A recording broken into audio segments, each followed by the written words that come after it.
بسم اللہ الرحمن الرحیم۔ السلام علیکم۔ الحمدللہ رب العالمین الرحمن الرحیم مالک یوم الدین۔ میں ہوں پروفیسر ذہی شکیل اعوان اور میں آج آپ کے سامنے یوم یکجہتی کشمیر کے حوالے سے کچھ باتیں شیئر کرنا چاہوں گا جو کہ پاکستان کے ہر شخص کے دل کی آواز ہے اور ہر شخص کے دل کا درد ہے۔ میں اس وقت national peace council of Pakistan میں ڈیفنس ونگ میں بطور چیئرمین اپنی خدمات سر انجام دے رہا ہوں، اور اس کے علاوہ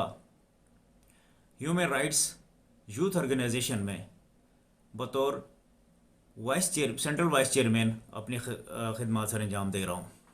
نیشنل پیس کونسل اور ہیومن رائٹس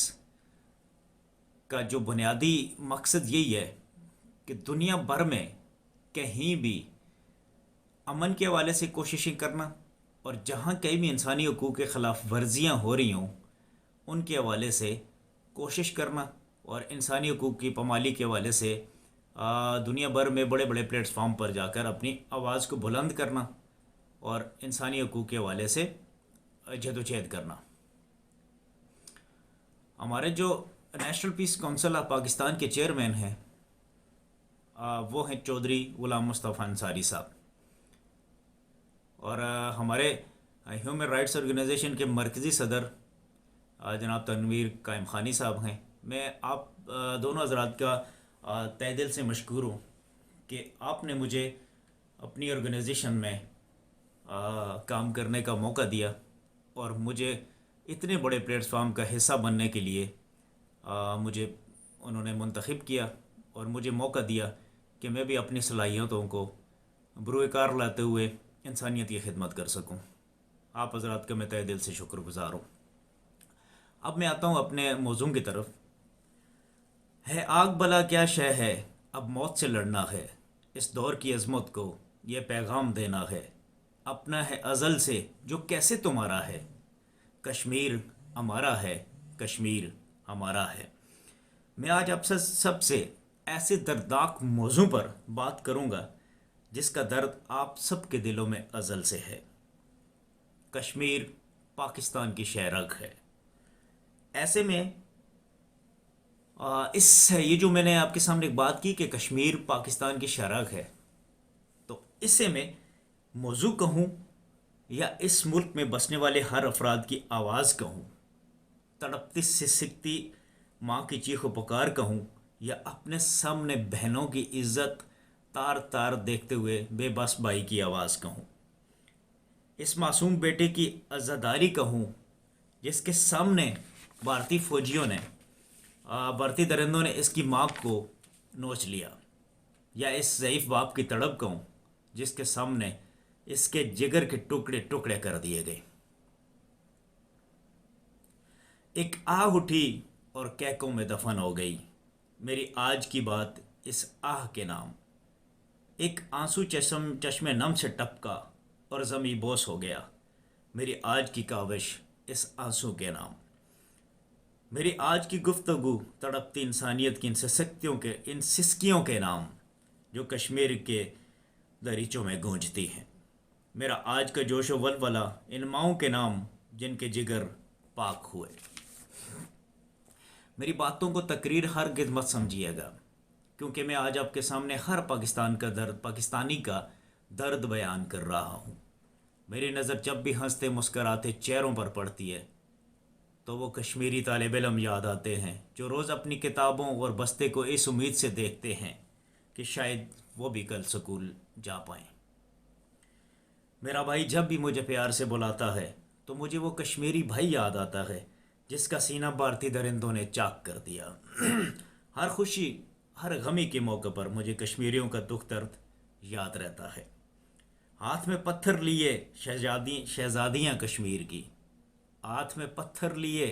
شہزادیاں کشمیر کی، ڈھونڈنے نکلی ہیں خود آزادیاں کشمیر کی، کب تلک ظلم و ستم بربادیاں کشمیر کی، پوچھتی ہیں یا الہی وادیاں کشمیر کی۔ کشمیری آج بھی کسی محمد بن قاسم کے منتظر ہیں جو کشمیر کو بھارت کے جنگل سے آزاد کروا سکے۔ قائد اعظم نے کہا تھا کشمیر پاکستان کی شہرک ہے، اور پاکستان کی اس شہرک کا یہ حال ہے کہ کشمیر میں کوئی بھی گھر ایسا نہیں ہے جس سے لاش نہ اٹھائی گئی ہو، کوئی بھی خاندان ایسا نہیں ہے جس کی عزت محفوظ رہی ہو۔ وہاں درندوں کی طرح ظلم کیا جاتا ہے، وہاں کی مائیں، بہنیں، بیٹیاں کسی صلاح الدین ایوبی کی آس لگائے بیٹھی ہیں۔ ٹوٹے گی ہر زنجیر تیرے نام سے ہے کشمیر، ٹوٹے گی ہر ایک زنجیر تیرے نام سے ہے کشمیر، یہ خون شہیدوں کا، یہ نور امیدوں کا، ہم مل کے بچائیں گے یہ لٹتے ہوئے گھر، ٹوٹے گی ہر ایک زنجیر تیرے نام سے ہے کشمیر۔ جیسا کہ آپ سب کو یہ بات بخوبی معلوم ہے کہ کشمیر کو لے کر کئی معاہدے ہوئے، کئی جنگیں لڑی گئیں، کئی طریقیں چلائی گئیں، کئی مہمیں چلائی گئیں، لیکن انڈیا کی چالاکی اور بے ایمانی ہمارے ہمیشہ کشمیری مسلمانوں کی حقوق کو دباتی رہی۔ پچھلے 72 سالوں سے دوسروں پر مدد کی امید لگائے لاکھوں افراد شہید کروانے کے بعد، ظلم و ستم کی چکی میں پسنے کے بعد، بحیثیت قوم ہمیں اس بات کو سمجھنا ہوگا کہ اب ہماری مدد کو کسی نے نہیں آنا، بلکہ اب ہمیں خود کشمیریوں کی مدد کرنا پڑے گی۔ اقوام متحدہ پر نظر لگانے کے بجائے اب ہمیں منظم اور متحد ہونا پڑے گا، اور ہمیں اس بات کو سمجھنا ہوگا کہ قومیں خود ہی اپنی آزادی اور وقار کی جنگیں لڑا کرتی ہیں۔ یہاں کچھ چیزیں میں اور بیچ میں یہاں پر ایڈ کرتا چلوں۔ تقریر یا میرا جو موضوع ہے تھوڑا لمبا ہو جائے گا، میں کوشش کروں گا کہ جی میں تھوڑا کم وقت میں آپ سب سے یہ اپنی کچھ باتیں شیئر کر سکوں، لیکن کیونکہ تکلیف بہت زیادہ ہے، درد بہت زیادہ ہے، اور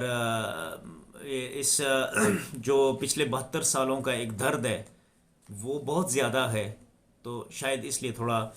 اس کو بیان کرنے میں بھی درد محسوس ہو رہا ہے اور ٹائم لگ رہا ہے۔ بات اس طرح ہے کہ یہ جس طرح مظلوم کشمیریوں پر جو ہے بھارت ظلم و ستم ڈھا رہا ہے اور دن رات مسلمانوں کی نسل کشی میں مصروف ہے، اس کی دنیا میں کہیں بھی مثال نہیں ملتی ہے۔ اور یہ جو پوری دنیا ہے اس وقت آپ کو پتہ ہے کہ مکمل تماشائی بنی بیٹھی ہے۔ اقوام متحدہ بھی مظلوم کشمیریوں کی آواز کو نہیں سن رہا۔ اور پھر اس کے بعد دیکھیں کہ مودی حکومت نے، یہ جو موجودہ مودی حکومت ہے، مودی حکومت نے غیر قانونی طور پر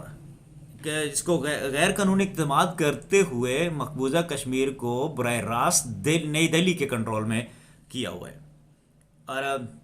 یہاں پر میں یورپی کمیشن کو بھی ایک بات یاد دلاتا چلوں کہ 2008 میں یورپی پارلیمنٹ میں جو فیصلہ کیا گیا تھا بھارت کے ساتھ تجارت کو لے کر، اس فیصلے کو نہ بھولیں کہ وہ کیا فیصلہ کیا گیا تھا۔ اس فیصلے کو مد نظر رکھتے ہوئے جو ہے نا کشمیریوں کی مدد کرنی چاہیے ان کو۔ ہم ہیومن رائٹس یا نیشنل پیس کونسل کے پلیٹ فارم سے میں یہ پیغام دے دوں کہ ہم مسئلہ ہے کشمیر کا پرامن حل چاہتے ہیں، اور ہم کشمیر کی خاطر اپنا تن من دھن سب کچھ قربان کرنے کے لیے تیار ہیں۔ ہاں، بھارت بالکل بھی کسی طرح کی بھی بھول میں نہ رہے۔ ہم ہر ایک دنیا کے ہر فورم پر بھارت کے یہ جو مظالم ہے، بھارت کی یہ جو گنڈا گردی ہے، بھارت کی یہ جو انتہا پسندی ہے، ہم دنیا کے ہر فورم پر دنیا کے سامنے لاتے رہیں گے۔ اچھا، اب دیکھیں جو 5 اگست 2019 کو انہوں نے کرفیو لگایا تھا، اس کرفیو میں اور کووڈ 19 کے کرفیو میں بہت بڑا فرق ہے۔ کووڈ 19 کا جو کرفیو ہے اس کا جو مقصد ہے وہ کرونا وائرس پر جو ہے کنٹرول کرنا ہے، لیکن جو کشمیر میں جو ہے وہ ہو رہا ہے اس کا ایک ہی مقصد ہے، کشمیریوں پر غاصبانہ قبضہ کرنا، اور کشمیر پر غاصبانہ قبضہ کرنے کے لیے وہ وہاں پر جو کرفیو ہے اس کا بیسیکلی یہ مقصد ہے۔ اور پھر اس کے بعد آپ کو پتہ ہی ہے کہ اب کشمیریوں کی رہائش کے لیے جو ڈومیسائل کا قانون انہوں نے تبدیل کیا، ٹھیک ہے، تاکہ اس میں جو ہے غیر کشمیری جو ہیں وہ اس میں آ سکیں، رہائش اختیار کر سکیں، وہاں سکونت اختیار کر سکیں، ٹھیک ہے، اور پھر اس کے علاوہ جو ہے وہاں پر جائیداد کی خرید و فروخت ہو سکے اور وہ وہاں رہ سکے۔ تو یہ بھی ایک بہت بڑی جو ہے، آپ یوں سمجھیں کہ کشمیریوں کے ساتھ ایک بہت بڑی زیادتی کی گئی ہے، جو آرٹیکل 370 کو بھی ختم کیا گیا، اور اس طرح مختلف جو ہے وہ ہیلے بانوں سے کشمیریوں کی حق خود ارادی اور کشمیریوں کی آواز کو دبانے کی مکمل کوشش کی جا رہی ہے۔ اچھا، پھر اس کے بعد دیکھیں کہ جی میں نے جو ہے ہمیشہ ہمیشہ کشمیریوں کے جو انسانی حقوق کی حمایت کی ہے، اور ہمیں اس کرونا وائرس کی اس جو ایک سمجھ لیں کہ یہ جو موجودہ صورتحال ہے، کرونا وائرس کی موجودہ صورتحال میں بھی کشمیریوں کے ساتھ اظہار یکجہتی کرنا پڑے گا، اور ہم کریں گے، ہم ہر جگہ کریں گے، ٹھیک ہے جی۔ تو اب یہ جو ایک انسانی حقوق کی جو پامالیاں ہیں جو طویل عرصے سے جاری ہیں، ٹھیک ہے جی، بھارتی فوجی جو ہے وہ کسی بھی جگہ پر، مطلب بھارتی فوجی اب ہمارے مسلمان بھائیوں کو سڑکوں پر شہید کر دیتے ہیں، ٹھیک ہے، اور جو ہمارے وہاں پر جیسے ہمارے مرحوم تھے کشمیری رہنما سید علی گیلانی صاحب، انہوں نے ساری زندگی قید و بند کی سختیاں برداشت کی۔ عمر فاروق صاحب، انہوں نے قید و بند کی سختیاں برداشت کی۔ یاسین ملک صاحب، انہوں نے قید و بند کی سختیاں برداشت کی۔ مطلب یہ جو سیاسی شخصیات ہیں ان کو قید و بند کی سختیوں میں رکھا گیا، اور باقی کشمیری لوگوں کو شہید کیا جاتا رہا۔ اب بات اس طرح ہے کہ جو کشمیر کی آزادی کو لے کر دنیا والوں کو ان کی مدد کرنی پڑے گی اور کرنی چاہیے، اور اقوام متحدہ کی قراردادوں کے مطابق اس کا پرعمل حل ہونا چاہیے، اور رائے شماری کے ساتھ ان کا حل، اس کا مسئلے کا حل ہونا چاہیے، کیونکہ مقبوضہ کشمیر میں مسلمانوں کی نسل کشی ہو رہی ہے، جو ان کو مارا جا رہا ہے، دن بدن ان کو شہید کیا جا رہا ہے، اور مسلمانوں کی جو ہے وہ نسل کشی ہو رہی ہے۔ اور میری سلامتی کونسل سمیت تمام عالمی اداروں کے سے اپیل ہے کہ کشمیریوں کی مدد کریں جو اس وقت کشمیر کی آزادی کے لیے جدوجہد کر رہے ہیں، اور پھر اس کے بعد جو ہے اس مسئلے کا پرامن حل کریں۔ آخر میں یہی کہوں گا آپ سب سے، کیونکہ میری جو یہ چیزیں ہیں یہ بات چیت لمبی ہو جائے گی، اور ہمارا سب سے بڑا المیہ یہ ہوتا ہے کہ ہم کسی جو ہے لمبی بات کو سننا پسند نہیں کرتے، ہم شارٹ کٹ سنتے ہیں۔ تو آخر میں یہی چیز آپ سب کو پیغام دوں گا کہ شعلہ ہوں بھڑکنے کی گزارش نہیں کرتا، سچ منہ سے نکل جاتا ہے کوشش نہیں کرتا،